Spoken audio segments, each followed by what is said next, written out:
یہ جو استثناء دیے گئے ہیں یہ قرآن کے بھی خلاف، سنت کے خلاف، آئین کے خلاف، دنیا کے جو عرف ہے جمہوری اس کے بھی خلاف ہے، لہٰذا ہم اس کو نہیں مانتے۔ یہ بھی ظلم کا ضابطہ ہے، استثناء بھی ایک ظلم کا ضابطہ ہے، ہم اس کو نہیں مانتے، ہم اس کو نہیں مانتے۔ اور تم کہتے ہو استثناء دے کر ہم سے کوئی پوچھے گا نہیں، ہم پوچھیں گے، ہمارے بچے تم سے پوچھیں گے، ہماری مائیں بہنیں اور بیٹیاں تم سے پوچھیں گی، ہمارے پیر و جواں تم سے پوچھیں گے، ہم سب پوچھیں گے اور تم کو جواب دہی کے کٹہرے میں کھڑا کریں گے۔ اور انشاءاللہ العزیز اگر کوئی یہ سوچتا ہے ہم ڈر جائیں گے تو ڈرنا بھی کیا ہے، ظلم کے آگے سر جھکانا ہے، اور ایسے لوگ خدا کے عذاب کے مستحق ہوتے ہیں۔ آپ جو نکلے ہو آپ نے خوف کی فضا کو توڑا ہے، آپ نے لوگوں کے اندر رزق شعور بانٹنے کی کوشش کی ہے، آپ نے لوگوں کے اندر شجاعت کی اور غیرت اور حمیت کی خیرات بانٹنے کے لیے قدم اٹھایا ہے۔ انشاءاللہ حق جیتے گا، باطل ہارے گا، مظلوم جیتیں گے، ظالم ہاریں گے، جھوٹے ہاریں گے، سچے جیتیں گے انشاءاللہ۔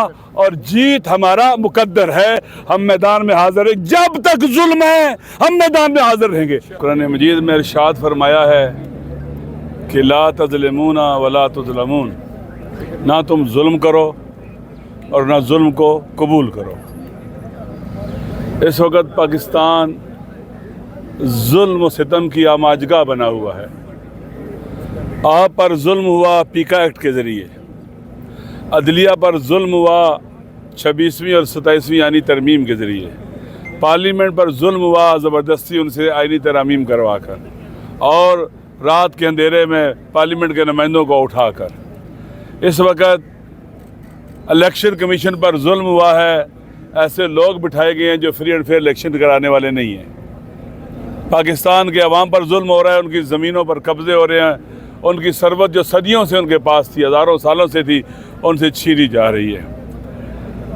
ناامنی کا ظلم، بے روزگاری کا ظلم، معاشی ظلم، سماجی ظلم، ہر طرف ظلم و بربریت ہے۔ اللہ نے ہمیں کہا ہے کہ تم نے ظلم کے مقابلے میں سر نہیں جھکانا۔ جو آدمی ظلم کے آگے سر جھکائے گا وہ مجرم ہے خدا کا، اور خدا اس کو سزا دے گا۔ لہٰذا ہم اس ظلم کے آگے کبھی سر نہیں جھکائیں گے، اور ظلم کا مقابلہ، ظالم کا مقابلہ جب کیا جاتا ہے، سر اٹھایا جاتا ہے تو پھر پیچھے ہٹتا ہے۔ اگر آپ سر جھکائیں گے اور ظلم کرے گا۔ لہٰذا ظلم کے مقابلے میں جو بھی جھکتے ہیں پھر آپ کے گھروں میں بچوں کو مارے گا، فرعون کو دیکھا ہے آپ نے۔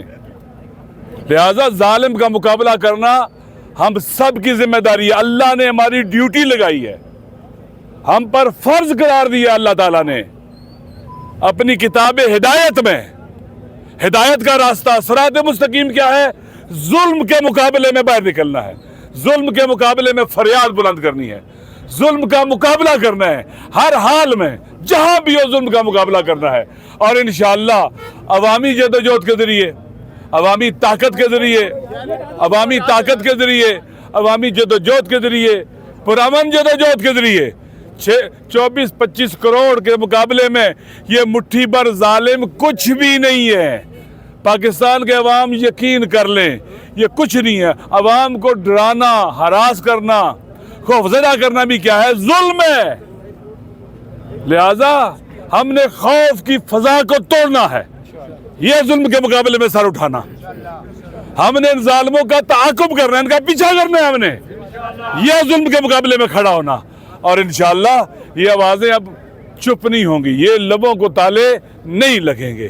ہم دیکھ رہے ہیں، ہم سن رہے ہیں، ہم سمجھ رہے ہیں۔ جمعے کی نماز میں ہم علماء کرام سے کہتے ہیں ہمارے لیے نہیں، تاریخ تحفظ آئین پاکستان کے لیے نہیں، عمران خان کے لیے نہیں، ایمان کے لیے، قرآن کے لیے اس کفر کو، اس شرک کو، اس کا راستہ روکو جس میں چور، ڈاکو، قاتلوں کو عمر بھر کا استثناء دیا جا رہا ہے۔ یہ ظلم ہے ہر عالم دین کا، چاہے اس کا تعلق کسی بھی مسلک سے ہو۔ یہ ذمہ داری بنتی ہے کہ جمعے کی نماز میں اس کو غیر اسلامی، غیر جمہوری،